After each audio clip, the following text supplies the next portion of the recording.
निर्गमन की पुस्तक ये बाइबल की दूसरी पुस्तक है और यह पिछली पुस्तक उत्पत्ति से कहानी को आगे बढ़ाती है, जो अब्राहम के पोते याकूब के अपने बड़े परिवार 70 लोगों के साथ मिस्र जाने के साथ समाप्त हुई थी।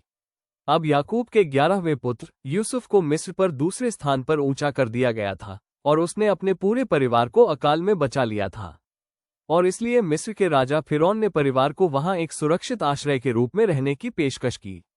अंततः याकूब की मृत्यु मिस्र में हो जाती है और यूसुफ और उसके सभी भाई भी मर जाते हैं। लगभग 400 साल बीत जाते हैं और निर्गमन की कहानी शुरू होती है।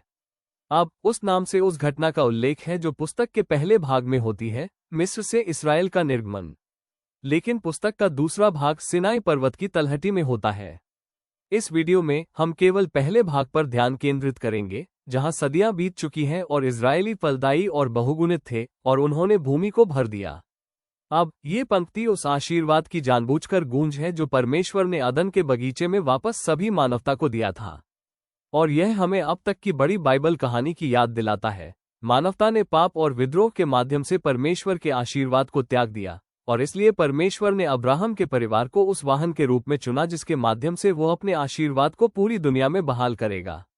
लेकिन नया फिरौन इसराइल को आशीर्वाद के रूप में नहीं देखता है। वो वास्तव में सोचता है कि यह बढ़ता हुआ इजरायली आप्रवासी समूह उसकी शक्ति के लिए खतरा है, और इसलिए जैसे उत्पत्ति में मानवता परमेश्वर के आशीर्वाद के खिलाफ विद्रोह करती है, वैसे ही यहाँ फिरौन परमेश्वर के आशीर्वाद के स्रोत इसराइलियों को नष्ट करने का प्रयास करता है। वो उन्हें क्रूरता से बंधुआ मजदूरी में गुलाम बनाता है और फिर वह आदेश देता है कि सभी इजरायली लड़कों को नील नदी में डुबो दिया जाए। अब फिरौन वो अब तक बाइबल का सबसे बुरा चरित्र है। उसका राज्य परमेश्वर के खिलाफ मानवता के विद्रोह का प्रतीक है। फिरौन ने अपनी रुचियों के अनुसार अच्छे और बुरे को फिर से परिभाषित किया है कि निर्दोष बच्चों की हत्या भी उसके लिए अच्छी हो गई है, और इसलिए मिस्र उत्पत्ति की पुस्तक से बाबुल से भी बदतर हो गया है। और इसलिए अब इसराइल इस नए बाबुल के खिलाफ मदद के लिए रोता है और परमेश्वर जवाब देता है। परमेश्वर पहले फिरौन की बुराई को उल्टा कर देता है, क्योंकि एक इजरायली माँ अपने लड़के को नील नदी में फेंक देती है, लेकिन एक टोकरी में, और इसलिए वो सुरक्षित रूप से फिरौन के अपने परिवार में तैरता है। उसका नाम मूसा रखा गया है, और वो अंततः वो आदमी बन जाता है जिसका उपयोग परमेश्वर फिरौन की बुराई को हराने के लिए करेगा। जलती हुई झाड़ी की प्रसिद्ध कहानी में परमेश्वर मूसा को दिखाई देता है और उसे फिरौन के पास जाने और इसराइलियों को रिहा करने का आदेश देने के लिए नियुक्त करता है। और परमेश्वर कहता है कि वह जानता है कि फिरौन विरोध करेगा, और इसलिए वह मिस्र पर अपनी सजा प्लेग के रूप में लाएगा। फिर परमेश्वर यह भी कहता है कि वो फिरौन के हृदय को कठोर करेगा, और इसलिए हमें कहानी के अगले मुख्य भाग में पेश किया जाता है परमेश्वर और फिरौन के बीच टकराव। अब इसका क्या मतलब है कि परमेश्वर कहता है कि वो फिरौन के हृदय को कठोर करेगा?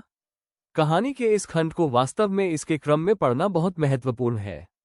मूसा और फिरौन की पहली मुठभेड़ में हमें बस इतना बताया गया है कि फिरौन का हृदय कठोर हो गया।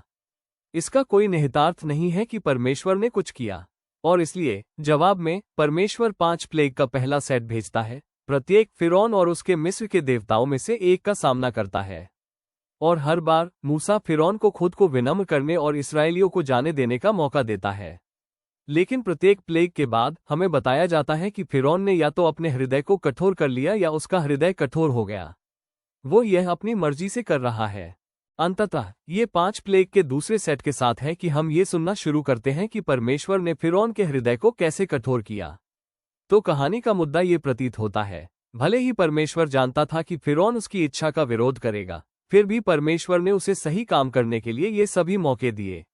लेकिन अंततः फिरौन की बुराई बिना वापसी के बिंदु तक पहुंच जाती है। मेरा मतलब है, यहां तक कि उसके अपने सलाहकारों को भी लगता है कि उसने अपना दिमाग खो दिया है, और यह उस बिंदु पर है कि परमेश्वर कार्यभार संभालता है और फिरौन की बुराई को अपने स्वयं के मोचन उद्देश्यों की ओर मोड़ता है।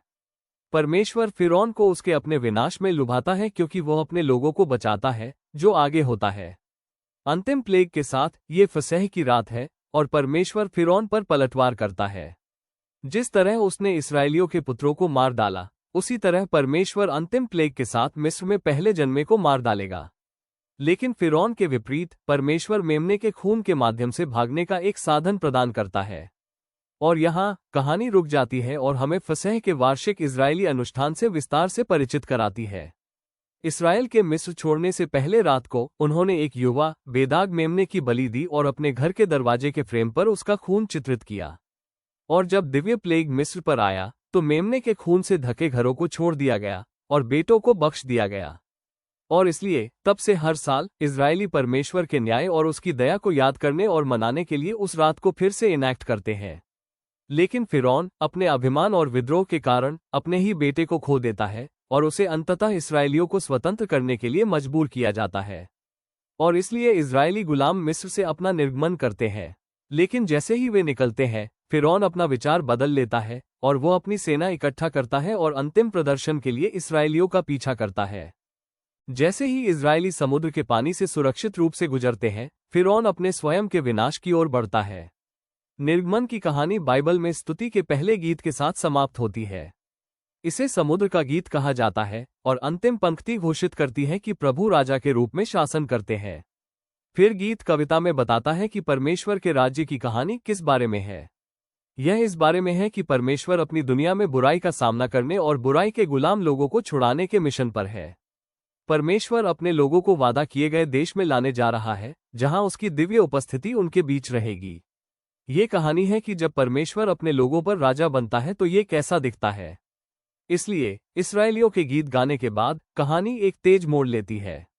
इस्राएली वे सिनाई पर्वत के रास्ते में जंगल से होकर जा रहे हैं और वे भूखे हैं, वे प्यासे हैं और वे मूसा और परमेश्वर की आलोचना करना शुरू कर देते हैं कि उन्होंने उन्हें बचाया भी है। वे कहते हैं कि वे मिस्र में पुराने अच्छे दिनों के लिए तरसते हैं। मेरा मतलब है यह पागलपन है। इसलिए परमेश्वर दयापूर्वक जंगल में इस्राएल के लिए भोजन और पानी प्रदान करता है। लेकिन ये कहानियां वे एक अंधेरी छाया डालती है। और हम सोचने लगते हैं क्या ऐसा हो सकता है कि इस्राएल का हृदय फिरौन के हृदय जितना ही कठोर हो।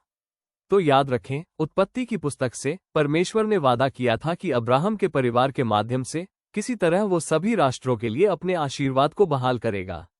और यहाँ हमें और पता चलता है परमेश्वर कहता है कि यदि इस्राएल वाचा की शर्तों का पालन करता है तो वे परमेश्वर के कानूनों और शिक्षाओं और न्याय से इस तरह आकार लेंगे कि वे पुजारियों का एक राज्य बन जाएंगे, जिसका अर्थ है कि वे परमेश्वर के प्रतिनिधि बन जाएंगे और अन्य सभी राष्ट्रों को दिखाएंगे कि परमेश्वर वास्तव में कैसा है।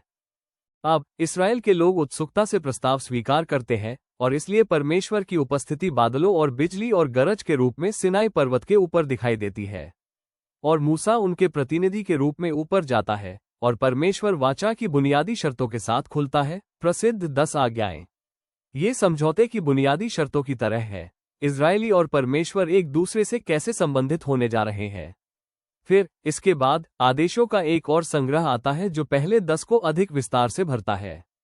इस्राएल की पूजा, सामाजिक न्याय और उन्हें एक साथ कैसे रहना है, इसके बारे में कानून है। सभी इस्राएल को न्याय और उदारता के राष्ट्र में आकार देते हैं जो अन्य राष्ट्रों से अलग है। इसलिए मूसा इन सभी कानूनों को लिखता है और उन्हें लोगों के पास लाता है जो फिर से उत्सुकता से परमेश्वर के साथ इस वाचा में प्रवेश करने के लिए सहमत होते हैं। और एक बार जब वे ऐसा करते हैं तो परमेश्वर रिश्ते को एक और कदम आगे बढ़ाता है। वो मूसा को बताता है कि वह चाहता है कि उसकी पवित्र, दिव्य, अच्छी उपस्थिति आए और इस्राएल के बीच में निवास करे, जो परमेश्वर के वाचा वादों के एक और पहलू को विकसित करता है। याद रखें, बगीचे में मानवता के विद्रोह के बाद ये परमेश्वर की उपस्थिति तक पहुंच थी जो खो गई थी। लेकिन अब यह अब्राहम के परिवार के माध्यम से है कि परमेश्वर की उपस्थिति एक बार फिर सुलभ हो रही है, इस वाचा संबंध के माध्यम से, पहले इस्राएल के साथ और फिर किसी तरह एक दिन सभी राष्ट्रों के लिए। तो इसके बाद इस पवित्र तंबू के बारे में विस्तृत वास्तुशिल्प खाकों के 7 अध्याय हैं जिन्हें तंबू कहा जाता है। एक वेदी के साथ बाहरी प्रांगण है और फिर केंद्र में एक तंबू है जिसमें एक बाहरी कमरा और फिर एक आंतरिक कमरा है। आंतरिक कमरे के अंदर, जिसे सबसे पवित्र स्थान कहा जाता है, वाचा का संदूक नामक एक सुनहरा बक्सा है और इसके ऊपर स्वर्गदूत प्राणी है। ये परमेश्वर की उपस्थिति का हॉटस्पॉट है। अब इन अध्यायों में बहुत सारे विवरण हैं और यह जानना महत्वपूर्ण है कि प्रत्येक टुकड़े का किसी न किसी प्रकार का प्रतीकात्मक मूल्य है। सभी फूल, स्वर्गदूत, सोना और गहने, ये सब अदन के बगीचे को वापस गूंजता है, वो स्थान जहां परमेश्वर और मनुष्य अंतरंगता में एक साथ रहते थे। और इसलिए तंबू एक पोर्टेबल ईडन की तरह है, इसलिए बोलने के लिए यह वो स्थान है जहां परमेश्वर और इस्राएल शांति से एक साथ रह सकते हैं, कम से कम सिद्धांत रूप में। क्योंकि यहीं पर कुछ बहुत बहुत गलत हो जाता है। इस्राएल वाचा को तोड़ता है। जैसे ही मूसा तंबू के खाके को प्राप्त करने के लिए पहाड़ पर है, नीचे शिविर में इजरायली वे धैर्य खो रहे हैं। और इसलिए वे मूसा के भाई हारून से उनके लिए एक सुनहरा बछड़ा मूर्ति बनाने के लिए कहते हैं, ताकि वे उसकी पूजा उस देवता के रूप में कर सकें जिसने उन्हें मिस्र में गुलामी से बचाया था। अब परमेश्वर की उपस्थिति ये पहाड़ के ऊपर वहीं है, वे इसे देख सकते हैं। लेकिन यहाँ वे नीचे हैं, उस वाचा की पहली 2 आज्ञाओं को तोड़ रहे हैं जिससे वे अभी सहमत हुए हैं।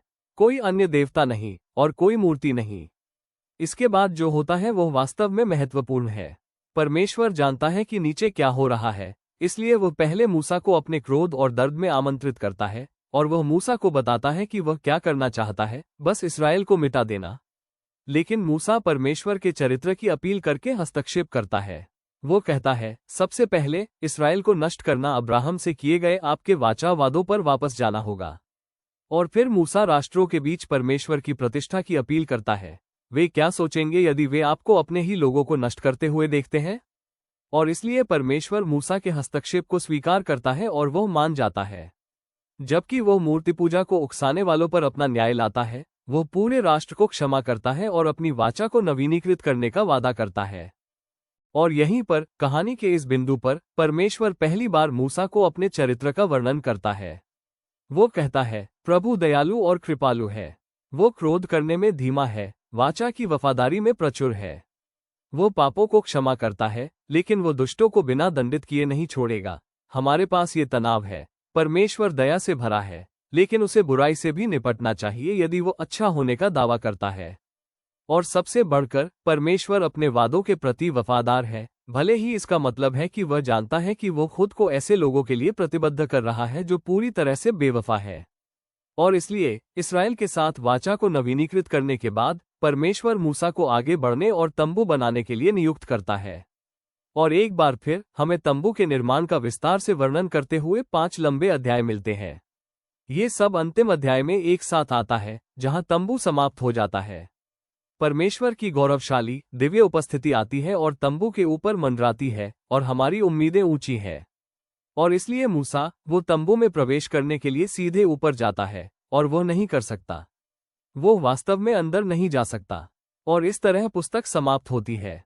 ये वास्तव में आश्चर्यजनक है, लेकिन वास्तव में नहीं यदि आप इसके बारे में सोचते हैं। अब आप देख सकते हैं कि इस्राएल के पाप ने परमेश्वर के साथ संबंध को हमारी अपेक्षा से अधिक तरीकों से कितना नुकसान पहुंचाया है।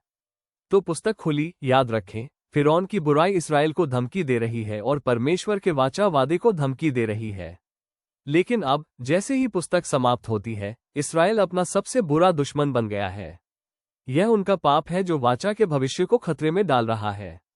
और इसलिए पुस्तक के बंद होने पर सवाल ये है, परमेश्वर अपने पवित्र लोगों की पापी भ्रष्टता के साथ अपनी उपस्थिति में अपनी पवित्रता और अपनी अच्छाई के बीच इस संघर्ष को कैसे सुलझाने जा रहा है? उस समस्या का समाधान वही है जिसके बारे में अगली पुस्तक है। लेकिन अभी के लिए यह निर्गमन की पुस्तक है।